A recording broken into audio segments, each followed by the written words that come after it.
10장 28절에서 31절로 내려놓음의 능력이라는 제목으로 말씀을 준비합니다. 본문 말씀 다 같이 한 목소리를 들어보도록 하겠습니다. 베드로가 여자와 이르되 보소서 우리가 모든 것을 버리고 주를 따랐나이다. 예수께서 이르시되 내가 진실로 너희에게 이르노니 나와 복음을 위하여 집이나 형제나 자매나 어머니나 아버지나 자식이나 전토를 벌인 자는 현세에 있어 집과 형제와 자매와 어머니와 자식과 전토를 100배나 받되 박해를 겸하여 받고 내세에 영생을 받지 못할 자가 없느니라. 그러나 먼저 된 자로서 나중되고 나중된 자로서 먼저 될 자가 많으니라. 아멘. 마가복음의 개헌은 제가 한번 했었기 때문에 간단하게 그래도 한번 반복하는 것을 하도록 하겠습니다. 제자에 대해서 보면 마가가 제자인데요. 예수님의 12제자 중에서 베드로, 안드레, 야고보, 요한, 빌립, 바돌로메, 마테, 도마, 야고보, 다데오, 시몬, 가룟, 유다 이 12제자 중에 속하지 않은 사람입니다. 그럼에도 불구하고 복음서를 썼어요.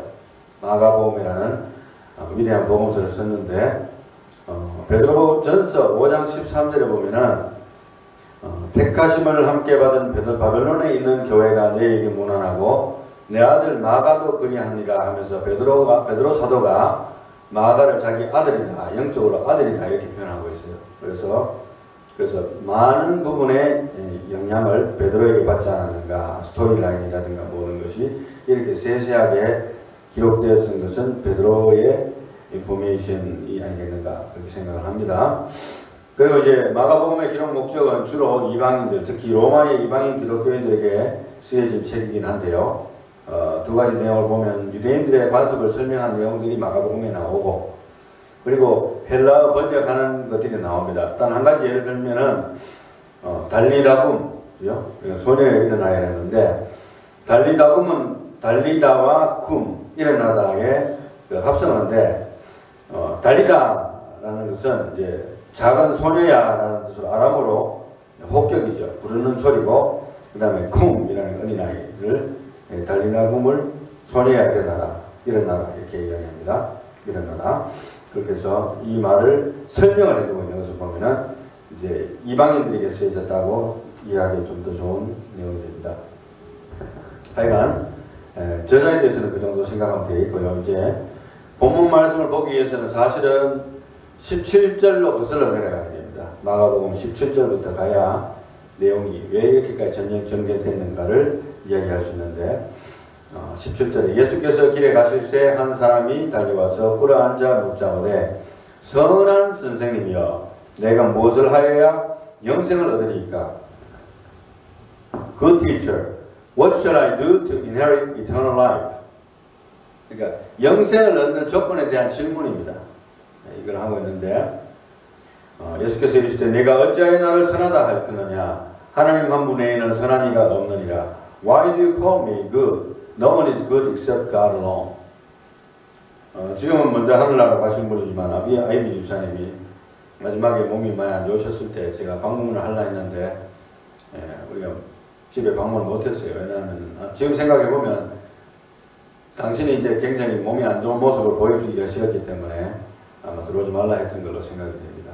그 이후에 이제 소천하기 얼마 전에 텍스트 메시지를 받았는데 거룩하신 목사님의 그 손으로 기도로 나를 이렇게 치유하고 용서해달라고 그런 내용의 메시지가 왔길래 제가 하나님 한 분에는 선한 분이 없습니다. 거룩한 사람이 없습니다. 그래서 하나님만 붙들고 예수님만 붙드세요. 그렇게 제가 메시지로 대답을 해주었습니다. 어느 누구도 심지어 예수님도 그렇게 당신을 선하다고 말하지 말아야 했어요. 이것은 이제 예수님이 십자가를 지고 죄인의 모습으로 죽을 것을 이야기하시는 것이지 실제로는 예수님이 선하시죠. 그렇지만 하나님 한 분에는 없느니라 이렇게 이야기를 하면서 당신의 사역의 내용을 간접적으로 시사하는 내용입니다. 그 다음에 이제 19절에 내가 계명을 안 하니 살인하지 말라, 간음하지 말라, 도둑질하지 말라, 거짓 증거하지 말라, 속여 빼앗지 말라, 내 부모를 공경하는 뭡니까? 10계명. 그죠? 1번, 2번, 3번, 4번, 5번, 6번, 7번, 8번, 9번, 10번 다 체크업을 안 하고 그 중에서 대표적인 것을 예수님께서 이야기하셨는데 20절에 그가 여짜오되 선생님이여 이것은 내가 어려서부터 다 지켰나이다. 어떻게 보면 대박인데 어떻게 보면 당연한 거예요. 철저하게 모태신앙으로서 율법 교육을 받은 자로서 그렇게 살아가는 것이죠. 그때 당시로 그런 사람들이 있어요. 그렇다고 봐야 됩니다. 이제 마음으로부터 짓는 죄까지 통제하지 못했다 할지라도 그러한 기본적인 계명들은 다 준수했습니다. 그것은 분명한 사실이었고 거짓이 아니었기 때문에 예수님께서 이야기를 합니다. 21절에 예수께서 그를 보시고 사랑하사, 거짓말이었다면 사랑하지는 않았을 거예요. 너 웃기고 있는, 너 거짓말 치고 있네 이렇게 나올 텐데 그게 아니고 사랑하사 이르시되 내게 아직도 한 가지 부족한 것이 있으니 가서 내게 있는 것들을 다 팔아 가난한 자들에게 주라. 그리하면 하늘에서 보화가 내게 있으리라. 그리고 와서 나를 따르라 하시니 Go and sell all you possess and give to the poor and you will have treasure in heaven and come follow me. 22절 말씀에 그 사람은 재물이 많은 거로 이 말씀으로 인하여 슬픈 기색을 띠고 근심하며 가니라. 왜 예수님은 무리하게 보이는 요구를 이렇게 했을까? 항상 의문이 드는 구절이에요.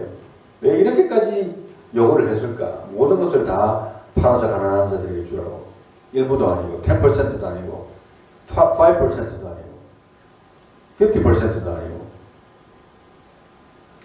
우리가 알아야 될 것은 이 부자 청년의 이야기는 공관복음, 그러니까 마태, 마가, 누가 이 세 가지 복음에 다 나오는 이야기입니다. 거의 내용이 거의 다 똑같아요. 문자 하나 안 틀리고 거의 다 똑같다 할 정도로 기록이 되어 있는데 그것을 보면은 가히 중요하고 충격적인 드라마가 아니었겠는가. 실제로 예수님과 이 대화 자체가 그렇게 해서 기록이 됐다고 생각이 됩니다. 근데 이제 이 사람이 가고 나서 예수님이 또 설명을 해줘요. 친절하게 설명해 주는데 제자들에게만 해줍니다.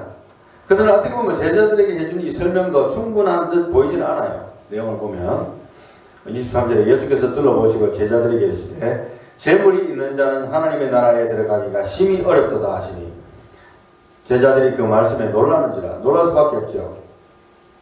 그렇게 이야기하니까 깜짝 놀라는 거예요.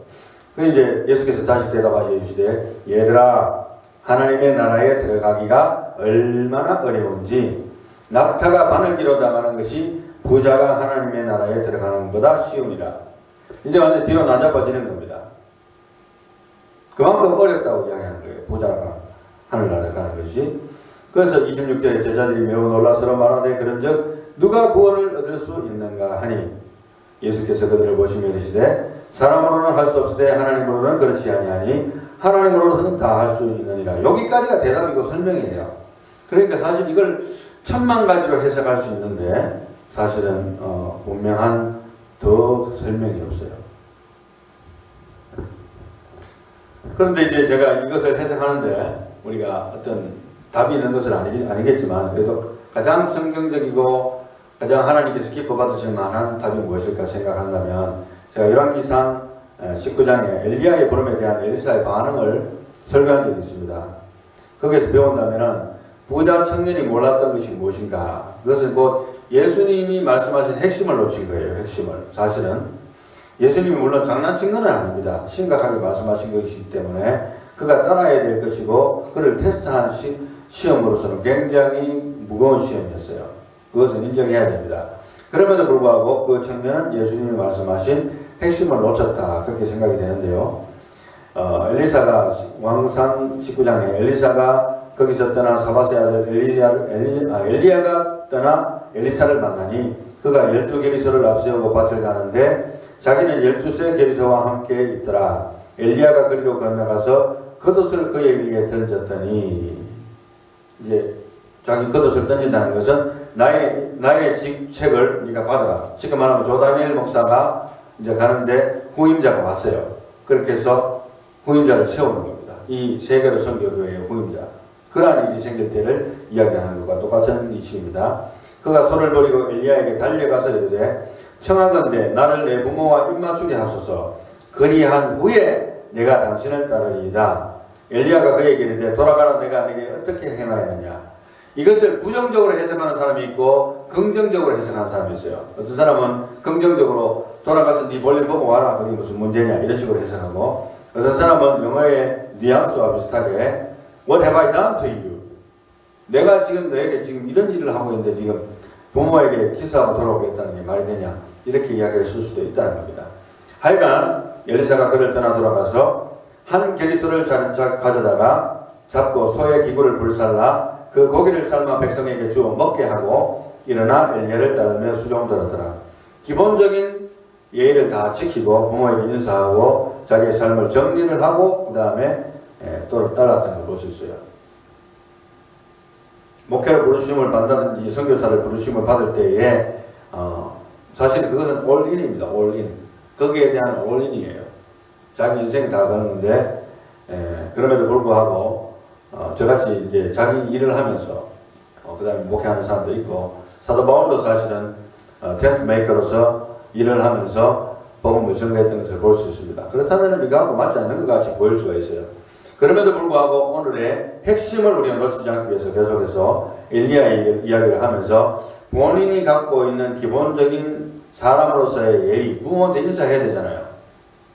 부모도 없고 아무것도 없고 그냥 옛날에 다미선교의 사람들처럼 집에 있는 재산 다 갖다 바쳐버리고 교회에다가 그런 이제 몇 날 며칠 날 천국 온다, 예수님 오신다 이렇게 사기쳐가지고 사람들한테 등쳐먹는 그런 일들이 있었죠. 그런 것들은 옳지 않은 것이죠. 그러한 차원에서 우리가 종교 사기꾼들에게 속지 않기 위해서라도 우리 정신을 바짝 차려야 됩니다. 그 다음에 이제 엘리사의 그 이야기에서도 역시 핵심은 그 마음 자세에 있다는 것을 우리가 볼 수 있잖아요. 겉으로 나타나는 뭐 지금 당장 모든 것을 버리고 내가 따르겠다 이것도 충성되게 보이지만 기본적인 정리를 하는 모습들이 보입니다. 자, 그 다음 봅시다. 누가복음 19장에 나타난 사건 한번 보겠습니다. 삭개오의 이야기가 있어요. 삭개오. 예수님의 부르심에 대한 삭개오의 반응을 한번 보세요. 예수께서 여리고로 들어가서 지나가시니라. 삭개오라 이름하는 자가 있으니 세리장이요 또한 부자라. 그가 예수께서 어떠한 사람인가 하여 보고자 하되 키가 작고 사람이 많아 할 수 없어 앞으로 달려가서 보기 위하여 돌무화과 나무에 올라가니 이는 예수께서 그리로 지나가시게 됩니다. 체면이가 뭐가 없습니다. 예수님 봐야 되겠다는 거예요. 그러니까 이제 5절 말씀에 예수께서 그곳에 이르러사 쳐다보시고 이르시되 삭개오야 속히 내려오라. 내가 오늘 내 집에 유하여야 하겠다 하시니 이게 웬일입니까? 자기 이름도 알고 예수님이 자기를 지목해서 불러버렸어요. 그러니까 성경에 기록대로 한다면 급히 내려와 즐거워하며 영접하거늘 무사람이 보고 수군거려 이르되 저가 죄인의 집에 유하러 들어갔도다 하더라. 삭개오가 서서 주께 여짜오되 주여 보시옵소서 내 소유의 절반을 가난한 자들에게 주겠사오며 만일 누구의 것을 속여 빼앗긴 것이 있으면 내 갑절이나 갖겠나이다. 자기의 마음에 감동이 우러나니까 삭개오가 내 자산 절반을 갖다 가난한 사람들에게 주겠고 그 다음에는 속인 일이 있으면 4배나 갖겠습니다. 이렇게 고백을 합니다. 그런데 참 재밌는 그건 뭐 사실은 100%도 아닌데 여기는 50%잖아요. 잘 보세요. 이제 예수님께서 먼저 물은 것도 아니에요. 예수님도 삭개오에게 전부를 가난한 자에게 주라고 다시 이야기 안 했어요. 네가 50% 낸다고 했니? 그러면 50% 안 돼. 100% 내야 돼요. 예수님도 그렇게 안 했어요. 잘 보세요. 왜 삭개오한테는 100%를 요구하지 아니하고 이 부자 청년에게 요구했냐는 거예요.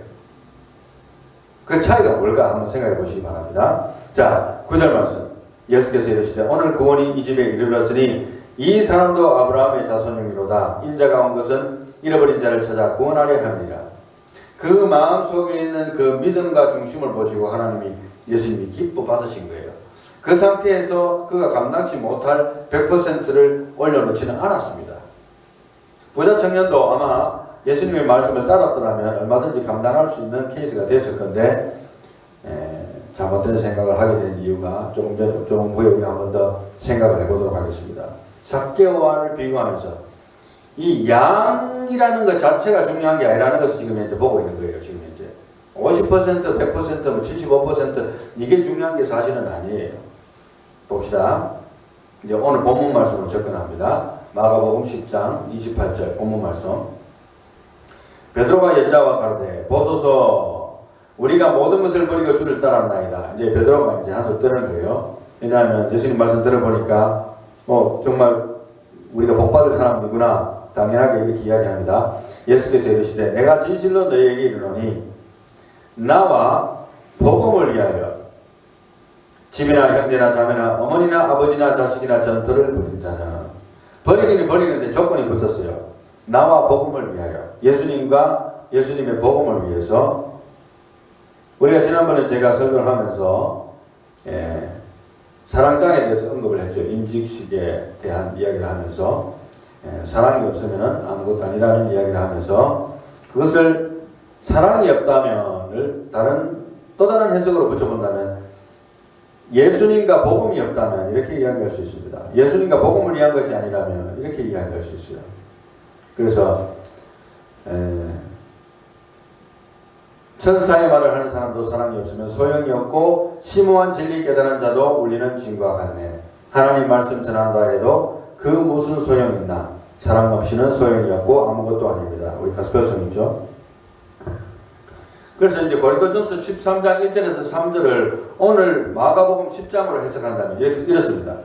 내가 사람의 방언과 천사의 말을 할지라도 사랑이 없으면 곧 나와 복음을 위하지 않는다면 예수님과 복음을 위하지 않는다면 소리나는 구리와 울리는 꽹과리가 되고 내가 예언하는 등이 있어 모든 비밀과 모든 지식을 알고 또 산을 옮길 만한 모든 믿음이 있을지라도 사랑이 없으면 곧 예수님과 복음을 위하지 않는다면 내가 아무것도 아니요 내가 내게 있는 모든 것으로 구제하고 또 내 몸을 불사르게 내줄지라도 목숨까지 바친다는 거예요. 사랑이 없으면 곧 나와 복음을 위하지 않는다면 예수님과 복음을 위하지 않는다면 내게 아무 유익이 없느니라. 어떻습니까? 성경에 기록된 것은 이렇게 우리에게 적용할 수 있도록 다 기록이 된 거예요. 어떤 정답이 있는 것이 아니라 할지라도 정답은 또 있습니다. 광범위한 정답이 있죠. 그래서 예수님과 복음을 위해서 모든 것을 버리고 내려놓고 희생한 자에게 주어지는 축복이 있는 거예요. 오늘 본문 말씀은. 그래서 제가 어쩌다가 설교하다가 한두 번은 제가 언급을 했었는데 굉장히 중요한 말씀인 것 같아요. 30절. 현세에 있어 보세요. 현세라는 게 여기 살고 있는 이 땅을 말합니다. 저 세상이 아니고 천국이 아니고 현세에 있어 집과 형제와 자매와 어머니와 자식과 전토를 100배나 받되 박해를 계마하여 받고 내세에 영생을 받지 못할 자가 없느니라. 아멘. 그래서 100배라는 것은 꼭 숫자적으로 여러분들 생각하는 것보다도 엄청나게 많이 받는다는 거예요. 30배, 60배, 100배, 1000배, 10,000배가 될 수 있어요. 사람의 삶의 사이즈에 따라서 하나님이 엄청나게 축복을 해주신다는 겁니다. 이 현세에서. 그런데 하나는 조건이 있어요. 박해를 겸하여 받습니다. 그래서 예수를 믿기 때문에 우리가 또 받는 축복이기 때문에 복음을 위해서 희생하다 보면 핍박도 받습니다. 오해도 받기도 하고 미움도 받기도 하고 감옥에 들어가기도 하고 이런 일도 생길 수 있어요. 그러나 반드시 하나님은 또 이 땅에서도 크게 축복을 해주신다는 걸 이야기했고 내세에 영생을 받지 못할 자가 없느니라. 결국 넉넉한 구원을 받는다는 거예요. 물론 믿음으로 구원받긴 합니다만 구원받지 못할 자가 없다 이렇게 이야기하고 이제 그리고 나서 이제 31절에 보면 그러나 먼저 된 자로서 나중되고 나중된 자로서 먼저 될 자가 많으니라. 요즘 제가 그런 생각이 많이 들더라고요. But many who are first will be last and the last. 예수를 지금 내가 믿었어요. 그렇지만은 아주 승승장구하면서 신앙이 올라갑니다. 그런데 내가 또 어느 날 갑자기 저 밑으로 나락에 떨어져 있었어요. 그런데 어떤 뒤늦게 믿은 자가 열심히 신앙의 경주를 해서 하나님 앞에 또 더 가까이 가고 하나님이 기뻐하시는 일들을 많이 하면서 또 나와 경쟁을 하는 거예요. 경쟁해서 천국에서 더 많은 상을 받기 위해서 달려갑니다. 그런데 그런 생각을 가지고 다니는 사람들이 얼마나 많을지 저는 모르지만 제가 새벽에 한 4시 반 정도 되면 집에서 나옵니다. 일하기 위해서. 그래서 월, 화, 수, 목. 월은 아니고 화, 수, 목. 금요일날은 장거리 뛰고 나면 출근 안 할 수가 있기 때문에 일단 제어한다 하더라도 화, 수, 목을 새벽에 4시 반에 나가가지고 출근하려고 하이웨이를 달려보면요. 차들이 그렇게 많아요. 시애틀 쪽으로 올라가는 차들이. 그래서 뭐 밑으로 내려오는 차도 많죠. 다 그 시간에 간다는 것은 다 출근하는 거예요. 출근. 새벽에 일하는 데가 그렇게 많나 싶을 정도로 차들이 많은 움직입니다. 근데 이제 그걸 먹고 살기 위해서 경쟁하는 것인데, 신앙의 경주를 우리가 얼마나 하고 있는가, 그런 생각이 들어요. 신앙의 경주.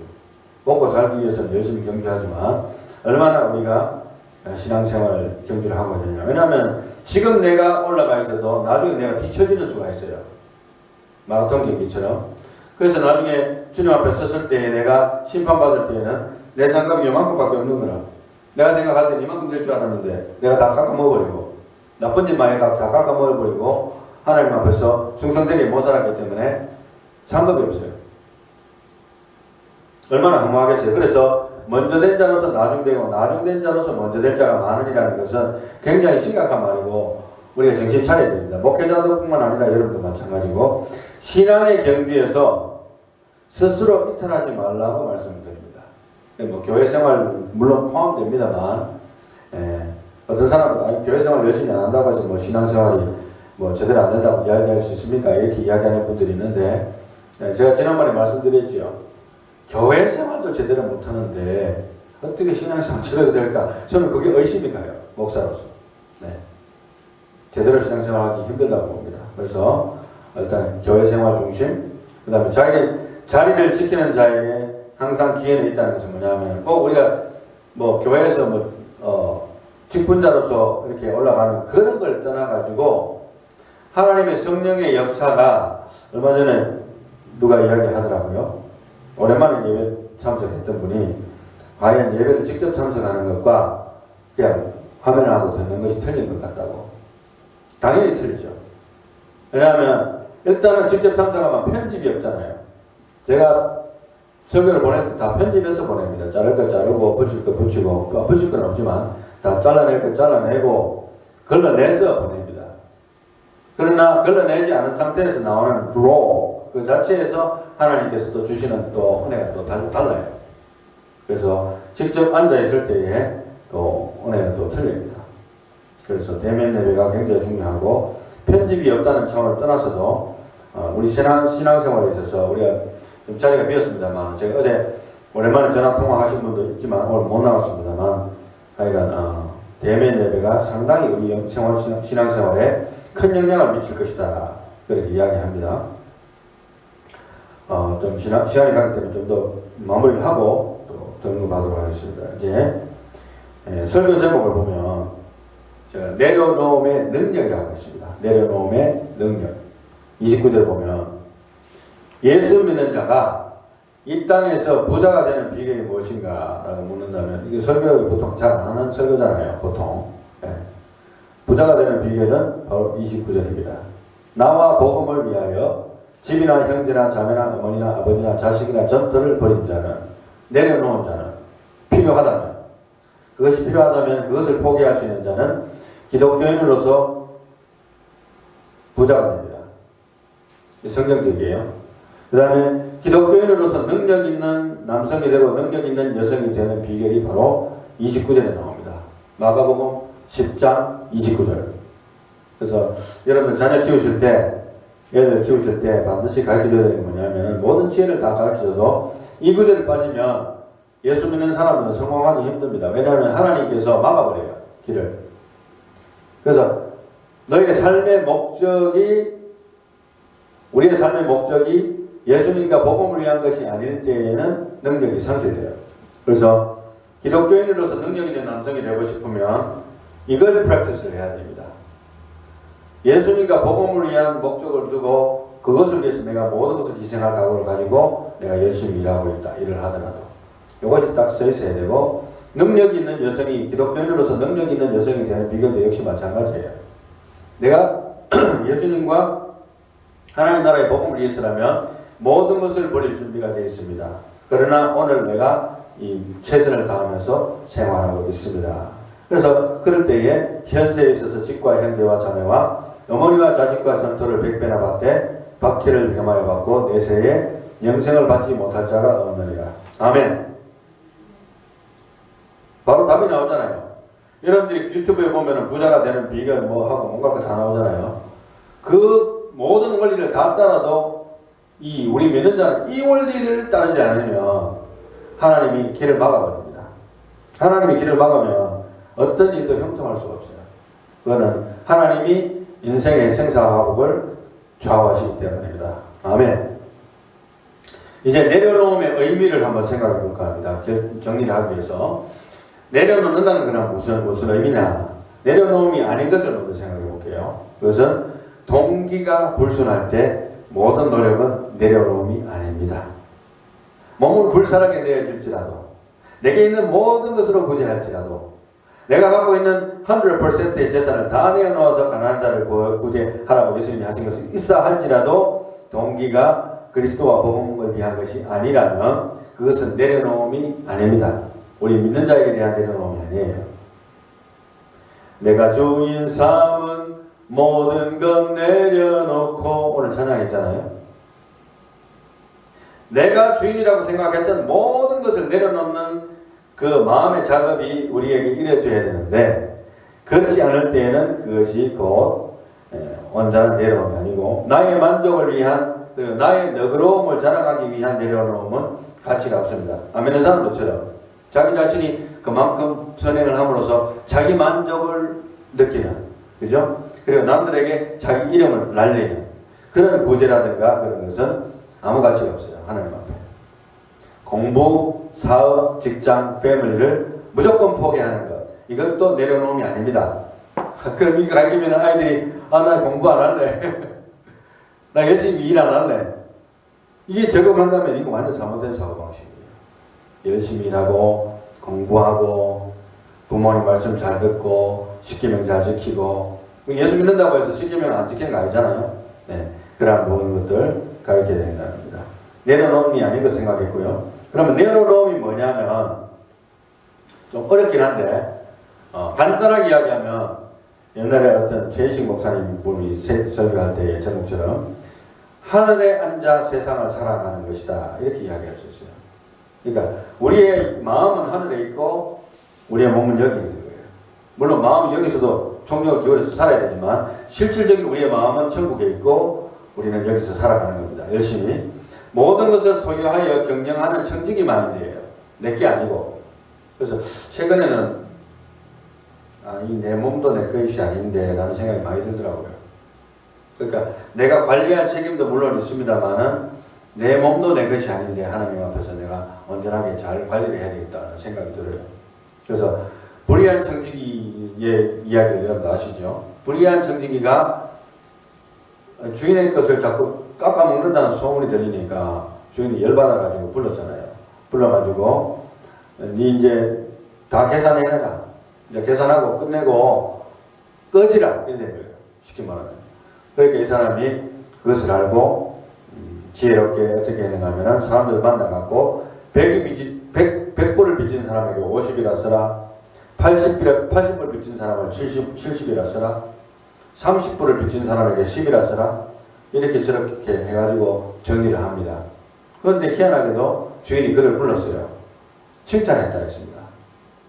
말이 안 되잖아요. 지난번에 내가 설교할 때도 이야기했습니다만은, 그렇게 주인의 빚을 탕감시키면 주인한테 돈이 손해가 돼야 되는데 일을 지혜롭게 했다고 이야기하고 있어요.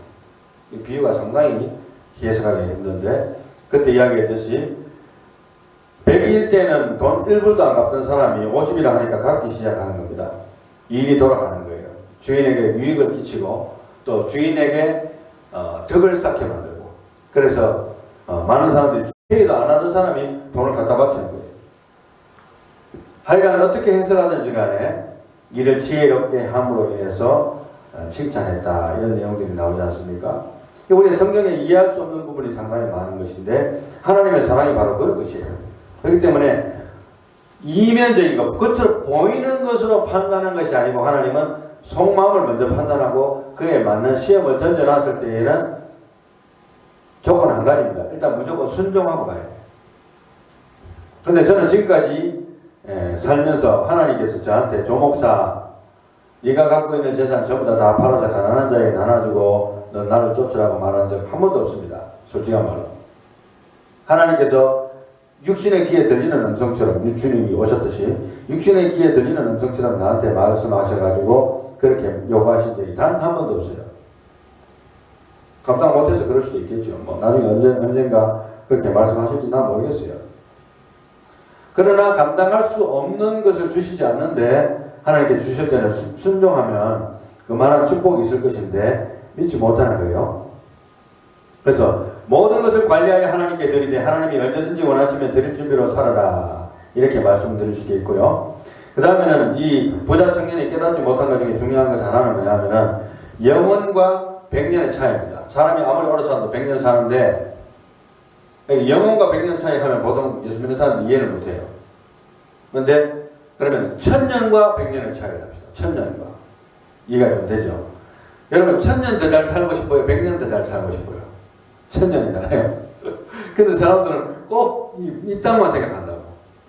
3000년, 아니면 5000년, 5만년, 100만년을 더 살아야 되는데 영원이라는 것은 그것과 100년의 차이는 너무 차이가 많잖아요.